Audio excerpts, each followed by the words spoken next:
Views welcome to DJMS Tamil channel. Mahanadhi சீரியலுக்கான upcoming எபிசோடில் எந்த மாதிரியான சுவாரஸ்யமான விஷயங்கள் அடங்கியிருக்கு அப்படின்றத பார்க்கலாங்களா. தான் கர்ப்பமாக இருக்கேன் அப்படின்ற விஷயத்த தெரிஞ்சுக்கிட்ட காவேரியால் சந்தோஷத்தை அடக்கவே முடியல. பயங்கரமாக சந்தோஷப்படுறாங்க. ஆனந்த கண்ணீரில் அப்படியே கண்ணீர் மலையும் பொழிய ஆரம்பிக்கிறாங்க. இந்த விஷயத்த உடனே நம்ம விஜய் கிட்ட சொல்லி ஆகணுமே அப்படின்னு சொல்லிட்டு நினச்ச காவேரி என்ன பண்ணுறாங்க, வெளியில் வராங்க.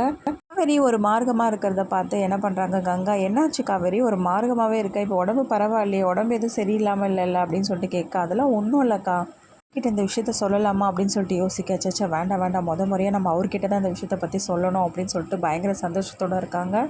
காவேரியை பார்க்கும்போது எல்லாருக்குமே ஒரு சந்தேகம் எழும்புது. எதனால் காவேரி வித்தியாசமாக இருக்கா அப்படின்ற மாதிரி யோசிக்கிறாங்க. கிட்ட விஷயத்த சொல்லலாம் அப்படின்னு சொல்லிட்டு விஜய் தேடி போகிறாங்க. விஜய் பார்த்திங்கன்னா வீட்டில் இல்லாமல் போய்ட்றாங்க. ரொம்பவே ஏமாற்றம் அடைகிறாங்க. எங்கே போயிட்டார் இவர் இந்த நேரத்தில்?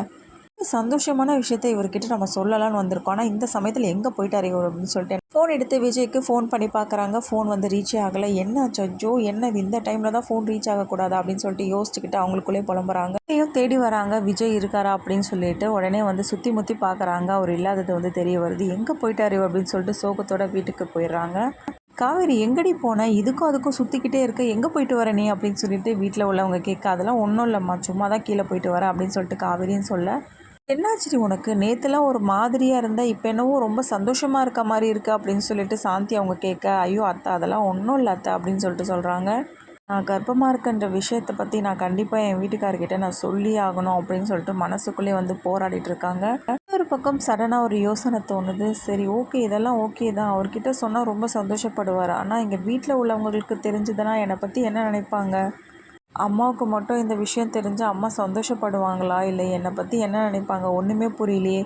இன்னொரு பக்கம் கங்கா அக்கா, இன்றைக்கி தான் சாந்தி அத்தை நம்ம கங்கா அக்காவை பற்றி பேசிகிட்டு இருந்தாங்க, எந்த சந்தோஷமான விஷயத்த சொல்லலை அப்படின்னு சொல்லிட்டு. இந்த தருணத்தில் நம்ம இப்படி உண்டாயிருக்கோம் அப்படின்ற விஷயத்த சொன்னால் அக்காவோட மனநிலைமை எப்படி இருக்கும், இதெல்லாம் நல்லா இருக்குமா அப்படின்னு சொல்லிட்டு யோசிச்சு ரொம்பவே குழப்பமடைகிறாங்க காவேரி. சச்சா அப்படிலாம் இருக்காது, நம்ம கண்டிப்பாக அவர்கிட்ட போய் இந்த விஷயத்தை பற்றி சொல்லி ஆகணும் அப்படின்னு சொல்லிட்டு நினச்ச காவேரி என்ன பண்ணுறாங்க, நம்ம விஜய் வராங்க. விஜய் வந்ததும் என்ன பண்ணுறாங்க, விஜயோட தோளில் போய் சாஞ்சிக்கிறாங்க.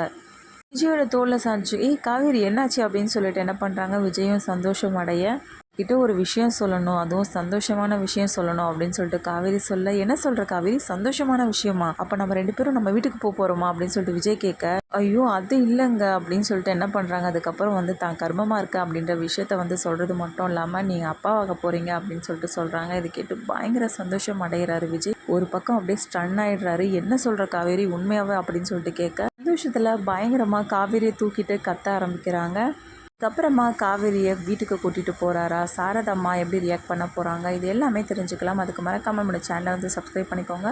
கூடவே இருக்க அந்த பெல் ஐக்கனும் கிளிக் பண்ணிவிடுங்க. அப்போ தான் நான் போடுற அடுத்தடுத்த வீடியோஸ் உங்களுக்கு நோட்டிஃபிகேஷனில் வரும். ஓகே வியூஸ், தேங்க்ஸ் ஃபார் வாட்சிங் திஸ் வீடியோ.